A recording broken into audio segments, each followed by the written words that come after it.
If you've been trying to rotate a window in Lucidchart and the normal rotation handle just isn't working, don't worry, you're not doing anything wrong. Floor plan windows in Lucidchart behave a little differently from regular shapes, and in this video I'll show you the simple way to orient them correctly in just a few steps. If this tutorial helps, make sure to hit the like button and subscribe for more quick software tips like this.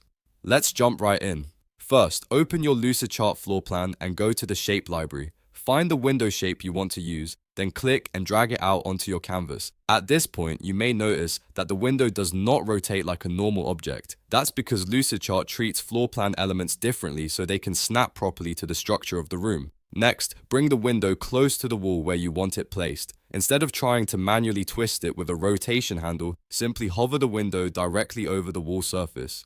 As you move it into position, Lucidchart will detect the wall and automatically snap the window into place. Once the window snaps to the wall, Lucidchart will also align it for you. This is the key step. In other words, the orientation happens automatically based on where you place it, rather than by manually rotating it yourself.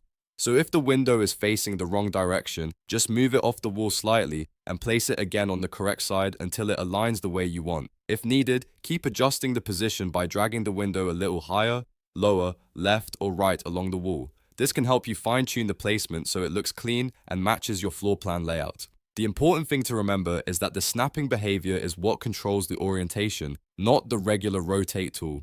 So the full process is really simple. Drag the window from the library, hover it over the wall, and let Lucidchart snap it into the correct position automatically. That's the fastest and safest way to rotate or orient a window in a Lucidchart floor plan. If you found this useful, please give the video a like and subscribe to the channel for more Lucidchart tutorials, workflow shortcuts, and easy step-by-step guides. Thanks for watching, and I'll see you in the next one.